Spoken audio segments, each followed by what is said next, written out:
On the afternoon program, we're particularly fortunate in our first speaker, along with a lot of other speakers we've had. It's always embarrassing for me up here to say what I'd like to say about some of these people, because I would have to say the same thing about practically everyone on the program.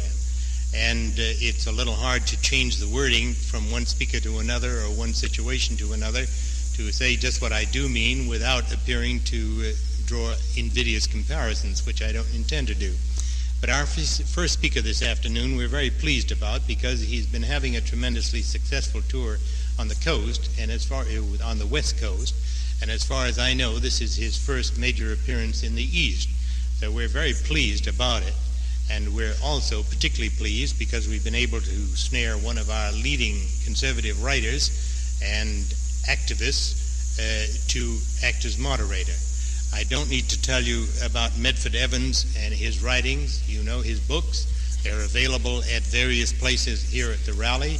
I'm sure if you can get a book and catch him with a pen, you can get autographs, and we are delighted that he's back. You also know his book reviews and other writings in American Opinion, and there's nothing I can add to what most of you already know about his character and ability.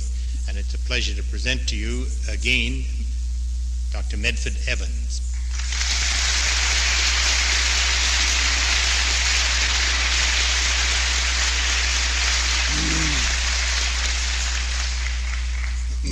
Thank you very much indeed, Colonel Bunker. Colonel Bunker told you that I am here as the moderator, and I had noticed that it is so listed in the program. It's the first time that I have ever been accused of being moderate about anything. Feels good. Before I introduce our speaker, I want to say something that's on my mind, and I'm sure on yours too, and that is a word of appreciation for Colonel Bunker and Mrs. McKinney. I thought the first one of these that I attended was 5 years ago. Many of you have been to more of them than I have. But through the years, I think we all recognize that the New England Rally for God, Family, and Country is the outstanding regular assembly of patriots in this country. And it's being held on the 4th of July each year for 2 or 3 days surrounding the 4th of July is one of the most marvelous preservatives of the blessings of liberty which we can imagine. And I know how deeply appreciative we all are of this wonderful lady and this great gentleman who make it possible.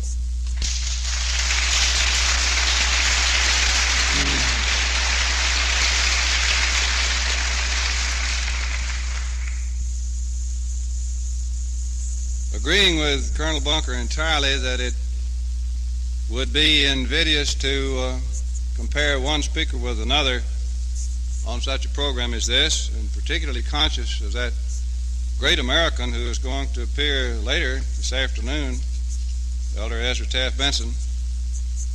And with all, I yield to no one in my love and devotion to Lester Maddox, and yet in a sense I dare say there is no speaker who is anticipated with more interest than the man whom we are going to hear in just a few moments.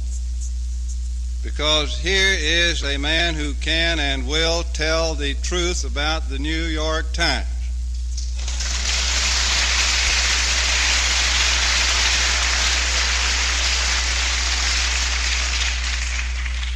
And surely there is no subject in which thoughtful Americans have more interest than what goes on at the New York Times.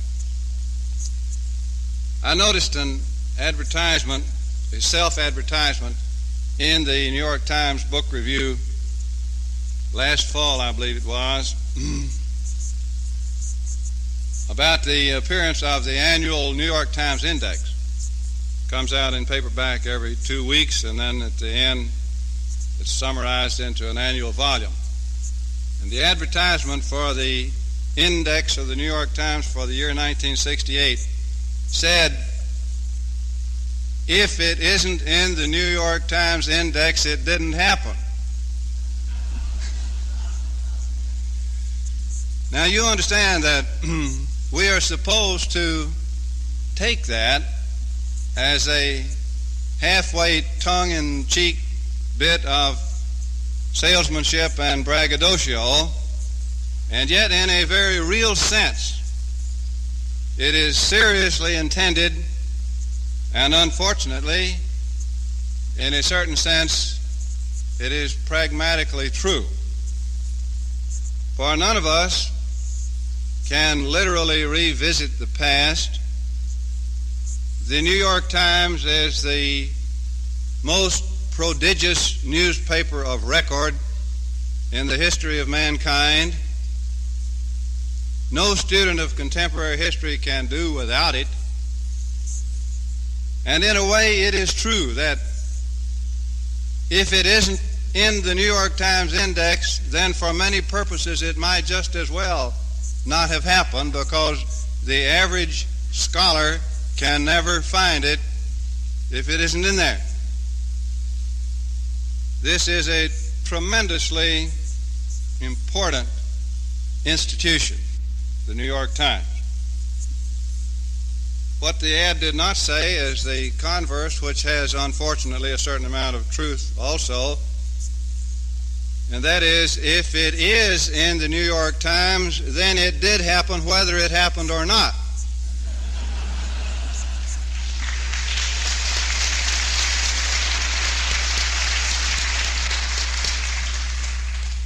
I think there is universal agreement that few events of the 20th century are more history-making than the orbiting of the alleged orbiting of the alleged first Earth satellite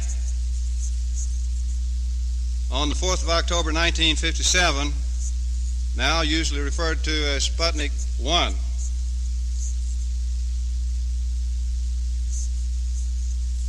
On that day, a Soviet delegation was in this country for the celebration of the International Geophysical Year, and seated in the Soviet embassy on 16th Street Northwest in Washington, D.C., was, among other people, a General Blagonerov, an aged artillery officer of the Red Army, who, unknown to most of the world at that time, was the head of the Soviet Earth satellite program. And he was seated there in the Soviet embassy enjoying a social hour with American colleagues in the world of science, although it was not too evident just what science he knew himself.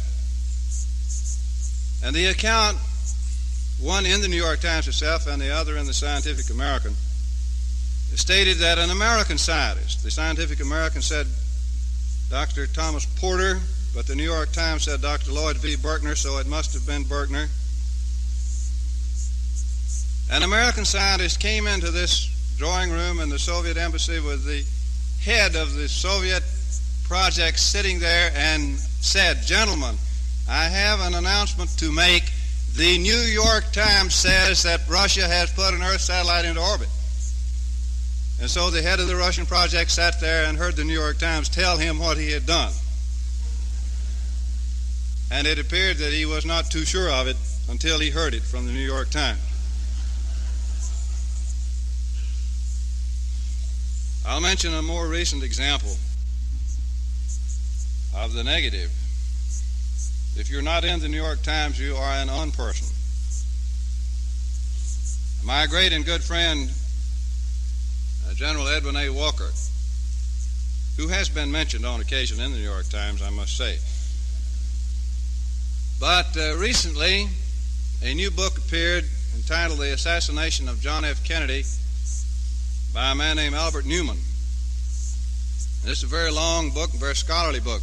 Newman is not to be suspected of Birchism or right-wing extremism or anything else. He used to be editor of the Reporter magazine and also worked for Newsweek magazine.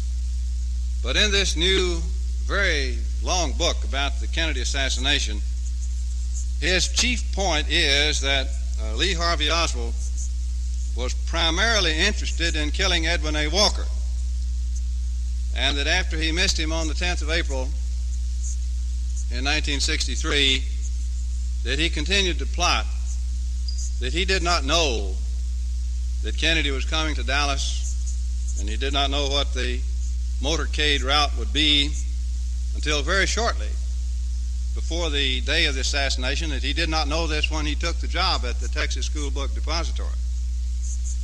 And that therefore the shooting of Kennedy, and Newman takes it for granted that Oswald did shoot Kennedy, but he says that Kennedy was a target of opportunity, and that when Oswald left the scene, which he was able to do because he took everybody by surprise, as he almost took himself by surprise in doing it, but that he knew that he would be apprehended and executed or killed in arrest. So he was facing his own death, but he was going to go kill Walker before he died, and that was why he went back to Oak Cliff to get his pistol, and it was only an accident that he killed Officer Tippit. Now I mention that mainly to tell you this 600 or 700 page book, and next to centering on John F. Kennedy and Lee Harvey Oswald, centers on Edwin A. Walker. He is the most prominent person in that book, except those other two. And the author frequently refers. Newman says, now he says this, after the left wing learned, he said, when Kennedy was first killed, there was an immediate outcry that this had been done by the right wing. And it was notorious that General Walker lived in Dallas. So there was a beating of the drums with an obvious intent to cast blame on Walker and the Friends of Walker, an organization which had been under surveillance. And then it turned out that Lee Harvey Oswald had shot Kennedy, and that Lee Harvey Oswald was a communist. And not only that, but that he had a few months earlier shot at Ted Walker. And Newman says as soon as the FBI announced that it was Oswald who had shot at Walker, the entire liberal press dropped Walker's name, said he became an unperson overnight. They didn't talk about him anymore. All right, now here is in this recent book then, which makes a point of Walker's having become an unperson, there is a full-page advertisement of that book in the New York Times Book Review of May, third Sunday in May, as I recall, all about Newman's book, everything, great detail, a page of print, and Edwin Walker's name is not mentioned in that advertisement, although the book is about Edwin Walker. So this is somewhat carrying the unperson business pretty far, but if it isn't in the New York Times, it didn't happen.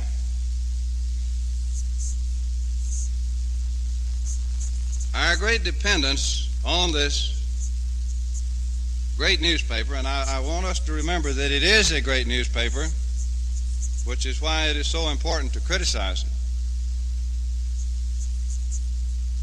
And it had for years the slogan adopted by the late Adolph Shelby Ox, all the news that's fit to print. And our speaker today has written a book with the brilliant title, All the News That Fits. And many of you have it, and I know if you do, you want his autograph. Others of you will get it. Now, this title is so clever that we might neglect the seriousness of it. For when the greatest newspaper of record in the history of man slants the news, then all of history is distorted. And the route to the future is distorted and obscure along with the record of the past. This is the intellectual climate in which we live. Many of you heard the brilliant talk by Mr. Patton this morning about the whole nature of the climate of the world. But it is not an exaggeration to say that the New York Times furnishes the intellectual climate in which contemporary man carries on the business of government and politics and his other social affairs. And if that climate is distorted, we will lead distorted lives as we do. And yet you and I are powerless to do much of anything about this, except, of course, to read between the lines and read the fine print, for the New York Times does publish so much that if you read it carefully and critically, you can discern a lot of truth in spite of the slant. But basically, you and I are helpless to do anything about correcting this basically dangerous situation to the civilized world. But our speaker is able to do something about it.